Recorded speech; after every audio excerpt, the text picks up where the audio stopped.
বিসমিল্লাহির রহমানির রহিম। আসসালামু আলাইকুম সুপ্রিয় শিক্ষার্থীবৃন্দ।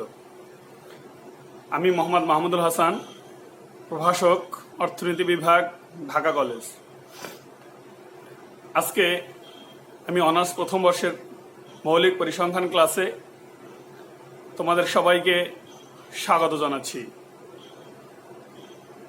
আমার আজকে অনলাইন ক্লাসের আলোচ্য বিষয় হচ্ছে র্যাঙ্ক কোরিলেশন, অর্থাৎ গুণানুক্রমিক সংশ্লেষণ।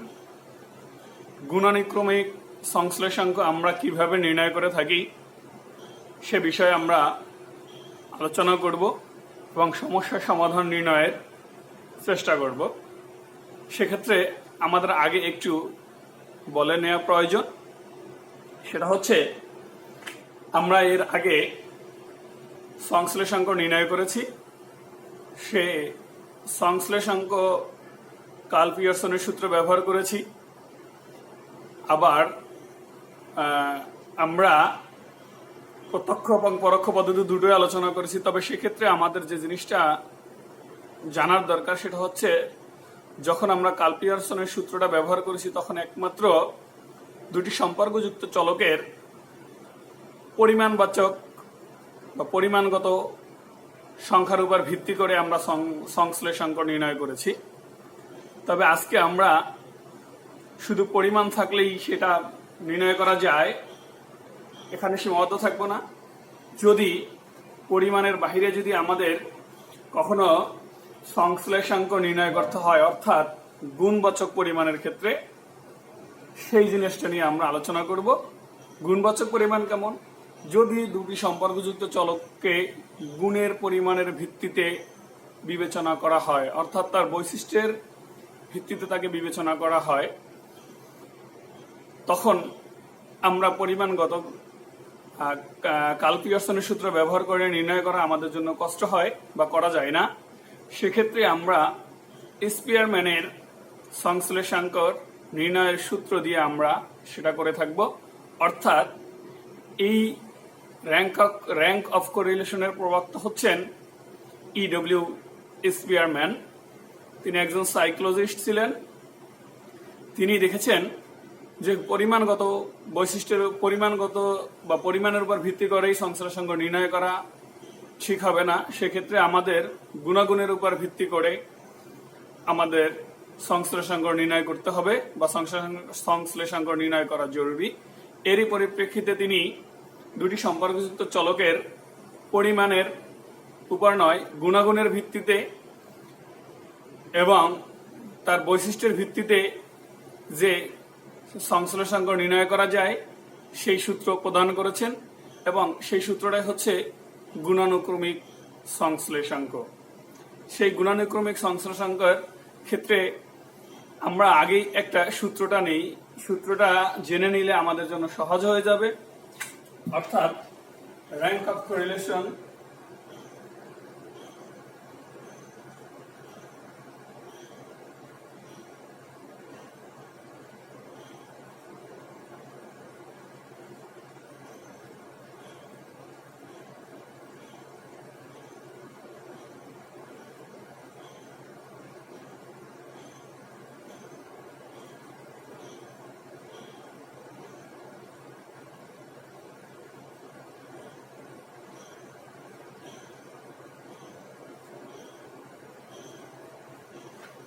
সেই সূত্র হচ্ছে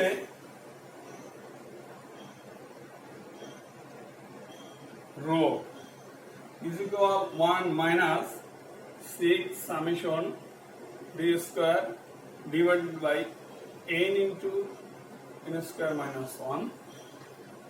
এখানে রো হচ্ছে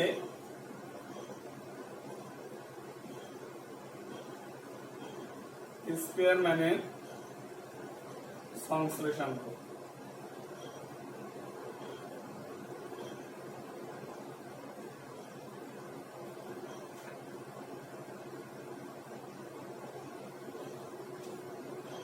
ডি হচ্ছে র্যাঙ্ক দুটোর পার্থক্যের বর্গ।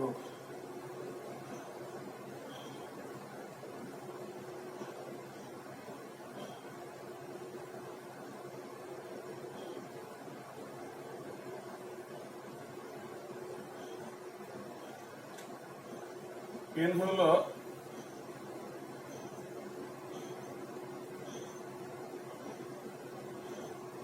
চলকের সংখ্যা।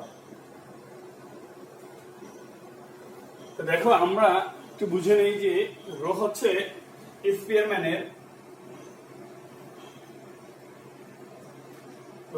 স্পিয়ারম্যানের সংশ্লেষাঙ্ক, ডি হচ্ছে র্যাঙ্ক দুটোর পার্থক্যের বর্গ,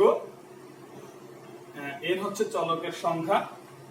এই হলো আমাদের সূত্রটা, খুব সিম্পল। তবে সেক্ষেত্রে আর একটা সূত্র আছে, যদি দুটো র্যাঙ্ক এক হয়ে যায় তবে সেক্ষেত্রে কি করণীয় সে বিষয়ে আমরা আগামী ক্লাসে আলোচনা করব। তবে আজকে আমরা শুধু আলাদা আলাদা র্যাঙ্কের জন্য আজকে আমরা সমস্যা নিয়ে আলোচনা করব।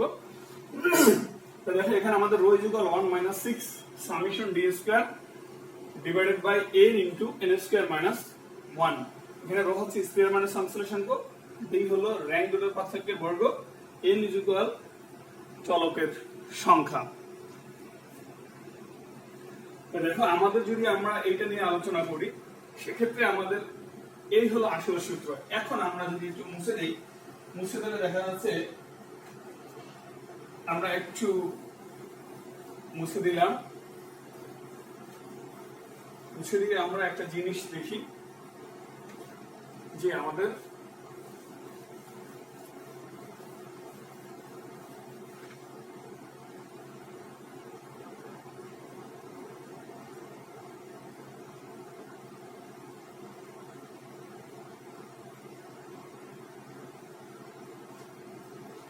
সেক্ষেত্রে আমরা একটা অঙ্ক তুলি।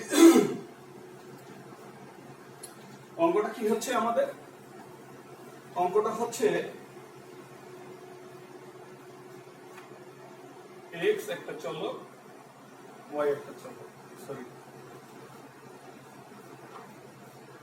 হচ্ছে নিম্নের তথ্য হতে ক্রম সংশ্লেষাঙ্ক নির্ণয় করো।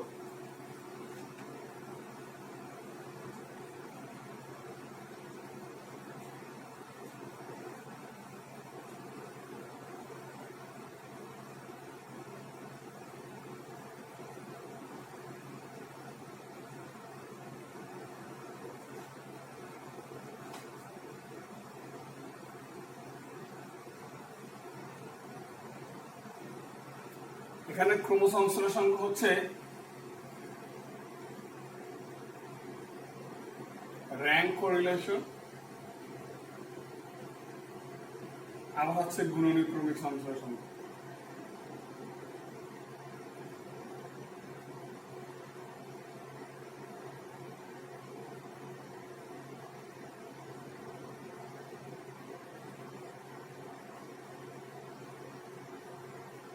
এই তিনটা হচ্ছে একই জিনিস, র্যাঙ্ক কোরিলেশন, ক্রম সংশ্লেষাঙ্ক, গুণনীয় ক্রমিক সংশ্লেষাঙ্ক। তো দেখো আমরা যদি এটা হয়, এখান থেকে আমরা তথ্যটা নিই। আগে কি হচ্ছে তথ্যটা, x এবং y যদি দুইটা চলক হয়,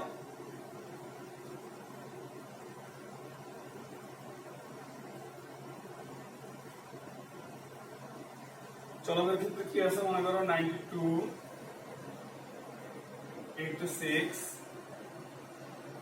59, 83, 87, 86, 77, 71।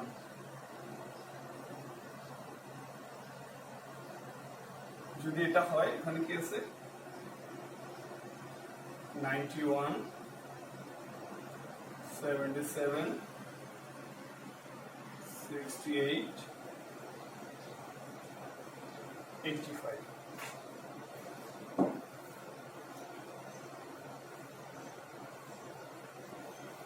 মনে করো এখানে এই জিনিসটা দেয়া আছে। এর আগে আমরা কি করেছি, সরাসরি এই দুটো জিনিস থেকে আমরা কার্ল পিয়ারসনের সূত্র ব্যবহার করে আমরা সংশ্লেষাঙ্ক নির্ণয় করেছি। আজকে আমরা না, তথ্য না, এটা হলো মনে করো গুণ বাস্তব। মনে করো একটা ছাত্র x, সে একটা পেয়েছে 92, আর একজনে পেয়েছে 86। গুণের ভিত্তিতে সে কি অবস্থায় আছে সেটা আমরা আজকে বিবেচনা করব। সেক্ষেত্রে আমরা যদি চিন্তা করি র্যাঙ্ক অফ এক্স, মনে করো এখানে আমরা লিখলাম র্যাঙ্ক অফ এক্স আর হলো র্যাঙ্ক অফ ওয়াই।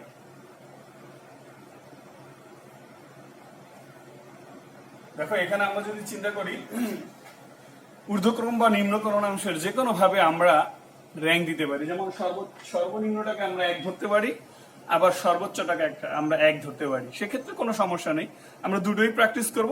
তবে আমরা সর্বোচ্চটাকে 1 ধরে নিই। সর্বোচ্চটা 1 মানে কি, এখানে 91, দেখো 92, 59, 87, 86, 77, 71। সর্বোচ্চ হচ্ছে কত আমাদের 92, এই কারণে এটাকে হবে 1। মনে করো x এ দিলাম, y এ দিলাম। এখন দেখো এরপর আছে কত, 92 এর পরে আছে কত 87, 92 তারপর কত 87, 87 হলো 2, তারপর কি আছে 86 হলো 3, তারপরে কি আছে 77 হলো 4, 7 ডাউন হলো 5, আর 59 হলো 6। অর্থাৎ বেশিটাকে আমরা র্যাঙ্ক অফ 1 ধরেছি এবং আস্তে আস্তে ভাগে আমরা নিম্নের দিকে গেছি। এখানে কি আছে দেখো 86, 83, 91, 77, 80, 68, 85। এর প্লাস আমরা 91 কে যদি আমরা 1 ধরি, 91 এর পরে কত আছে আমাদের 91, 86, 85, 86, তার মানে এটা 2, 85 এটা হলো 3, 83 এটা হলো 4, তারপর কি আছে 77 এটা হলো 5, 68 এটা হলো 6। এই হলো করেছি। এখন দেখো এখানে ডি স্কয়ার, ডি স্কয়ার বলতে আমরা কি বুঝি? ডি হলো কি আমাদের ডি সমান সমান X A R A minus X B, X A minus X sorry Y B, Y A. অর্থাৎ র্যাঙ্ক অফ এ এবং র্যাঙ্ক অফ ওয়াই এর পার্থক্য, র্যাঙ্ক অফ এ এবং র্যাঙ্ক অফ ওয়াই এর পার্থক্য। যদি পার্থক্যটা হয় আমাদের, তাহলে দেখো আমরা কি করি এখানে, সেটা হচ্ছে তুমি দেখো যদি আমরা এখানে করি 1 minus 2 তার মানে -1, 6 minus 4 তার মানে 2, 2 minus 1 তার মানে 1, 3 minus 5 minus 2, 4 minus 6 তার মানে -2, আবার 5 minus 3 সেক্ষেত্রে হলো 2। যদি আমরা ডি স্কয়ার করি, এটাকে ডি স্কয়ার করলে কি হবে দেখো 1 4 1 4 4 4। এখন দেখো একটা জিনিস, তুমি যদি x a মাইনাস y এ দাও অথবা y a মাইনাস, আমরা এখানে আবার করে দেব, যদি আমরা d সমান এটা দেই y a minus x a, তাহলে কি দেখো y a কত, y 2 minus 1 তার মানে এখানে 2, 1 4 minus 6 তার মানে -2, এখানে কি আছে 1 minus 2 তার মানে কত -1, 5 minus 3 তার মানে 2, আবার 6 minus 4 মানে 2, আবার 3 minus 5 -2। দেখো আমাদের সাইনের কিছু পরিবর্তন হয়েছে, কিন্তু আমরা যখনই এটাকে আবার বর্গ করব, যেমন ডি স্কয়ার যদি করি, তাহলে কি আছে 1 4 তারপর 1 4 4 4। দেখো আমাদের এই ডি স্কয়ার, এই যে ডি স্কয়ার এবং এই যে ডি স্কয়ার এর মানের কোনো পরিবর্তন হয়েছে কিনা, তার মানে এখানে কত 1 1 4 4 1 1 4 4 4 4 4 4। দ্যাট মিন্স আমরা যদি x এ মাইনাস y এ দেই অথবা y এ মাইনাস x এ দেই, তাহলে আমাদের মানের কোনো পরিবর্তন হয় না। সেক্ষেত্রে আমরা যে কোনোটা ইউজ করতে পারি। তবে অ্যালফাবেটিক্যালি যেহেতু আমাদের x টা আগে, সেহেতু আমরা x a মাইনাস y এ দিই। তো দেখো এখন আমরা অর্ধেকটা মুছে দিই, এটা মুছে দিলাম মনে করো, মুছে দিলে কি হচ্ছে এখানে, এই যে আমরা জানি কি সূত্র কি আমাদের rho is equal 1 minus 6 summation b square divided by n into n square minus 1। দেখো আমাদের ডি স্কয়ার দরকার, D square summation D square, that means summation D square সমান কত আমাদের 1 2 3 4 4 4 16 8 সমান সমান আমরা কি লিখতে পারি 1 minus 6 into 8। নিচে কত আছে আমাদের এন কত দেখো, এন কত 1 2 3 4 5 6, চলকের সংখ্যা কয়টা 6টা, 6 ইনটু 6 স্কয়ার মাইনাস 1। তাহলে আমরা কি লিখতে পারি, এই 6 যদি কাটা যায় 1 মাইনাস 18, নিচে হচ্ছে কত আমাদের 6 স্কয়ার মাইনাস 1, দ্যাট মিন্স হলো 36 মাইনাস 1 35। যদি আমরা এটাকে করি 35, লসাগু করলে 35 না, তার মানে কত 70 ডিভাইডেড বাই 35। এখন এখানে কত হচ্ছে দেখো, ভাগ দাও,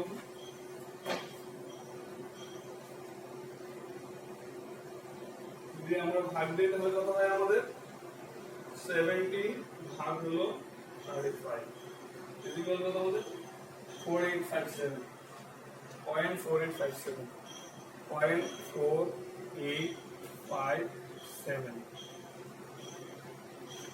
তারপর দেখো এখানে আমাদের রেজাল্ট ইকুয়াল টু অ্যানসার, ঠিক আছে। যদি এটা অ্যানসার হয় দ্যাট মিন্স 48।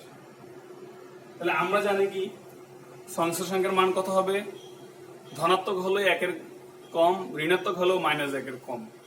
তাহলে এখানে আমাদের ধনাত্মক হয়েছে এবং +1 কম হয়েছে, দ্যাট মিন্স আমাদের কি দুইটা চলকের মধ্যে কি সম্পর্ক বিদ্যমান, আংশিক ধনাত্মক সম্পর্ক বিদ্যমান, অর্থাৎ 1 কম। যদি 1 হতো তাহলে বলতাম কি পূর্ণ ধনাত্মক, এখন বলছে কি আংশিক ধনাত্মক সম্পর্ক বিদ্যমান। তা দেখো এটা যদি যায়, এখন আমরা অন্য একটা জিনিস চিন্তা করি, সেটা হচ্ছে এই র্যাঙ্কটা, আমরা র্যাঙ্কটাকে 92 কে 1 ধরেছি, 92 কে আমরা কত ধরেছি 1 ধরেছি। যদি 92 কে আমরা 1 না ধরি, সর্বনিম্নটাকে 1 ধরি, এভাবে আস্তে আস্তে সর্বোচ্চ দিকে যাচ্ছি, তাহলে দেখি আমাদের কি হয়। আমাদের অঙ্ক কিন্তু এখানে শেষ, আমাদের অঙ্ক এখানে শেষ, অর্থাৎ আমরা এভাবে করে র্যাঙ্ক অফ কোরিলেশন আমরা এভাবে পেয়ে যাচ্ছি, অর্থাৎ খুব সহজ। কিন্তু আমাদের জন্য একটু কঠিন হবে আগামী ক্লাসে, যখন আমরা দুটি চলক একই হবে মান, তখন আমাদের সূত্রটা কি হবে এবং সেই সূত্রের আলোকে আমরা আগামী ক্লাসে আলোচনা করব। তো দেখো আজকে আমরা দেখি এটা যদি বাদ দিই, আমরা র্যাঙ্ক অফ কোরিলেশন এখানে বাদ দিয়ে আমরা কি করতে পারি, এখানে দেখো 92, এখানে সর্বনিম্ন কত আমাদের 59, অর্থাৎ 1। এখানে যদি 1 দেই তাহলে 59 এর পাশে 71, তার মানে 2, এখানে 77 3, তারপর 86 4, 87 5, 92 6। এরপর যদি এখানে সর্বনিম্ন কত আছে আমাদের 68 1, 68 এর পর 77, তার মানে 2, 77 এর পর আছে কত আমাদের 83, এটা হলো 3, 85 4, 86 5, 91 6। দেখো আমরা যদি আবার এটা করে থাকি, কি আছে দুইটার পার্থক্য, যেমন xa minus y, xa কত আমাদের 6, আর এখানে কত আছে 5, মানে 6 minus 5 that means 1। এখানে কত আসে আমাদের 1, 1 minus 3 এখানে কত আসে -2, 5 minus 6 এখানে কত আসে -1, 4 minus 2 তার মানে এখানে কত আছে 2, 3 minus 1 তার মানে এখানে কত আছে 2, 2 minus 4 তার মানে এখানে আছে -2।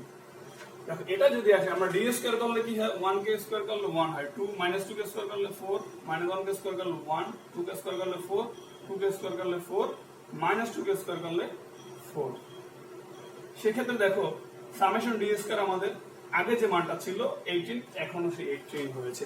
অর্থাৎ আমরা ঊর্ধ্বক্রমানুসারে র্যাঙ্ক ধরি বা নিম্নক্রমানুসারে র্যাঙ্ক ধরি, যখন ধরবো তখন দুটো চলককেই সেভাবে ধরবো, ঊর্ধ্বক্রমানুসারে x কে ধরলে y কে ঊর্ধ্বক্রমানুসারে ধরবো, এবং x কে নিম্নক্রমানুসারে ধরলে y কেও নিম্নক্রমানুসারে আমরা ধরবো। ক্রমানুসারে ধরার পরে দেখো আমাদের রেজাল্ট একই হয়েছে, অর্থাৎ আগেও D square summation D square ছিল কত 18, এখন আমাদের 18 হয়েছে, অর্থাৎ রেজাল্ট আমাদের একই হবে।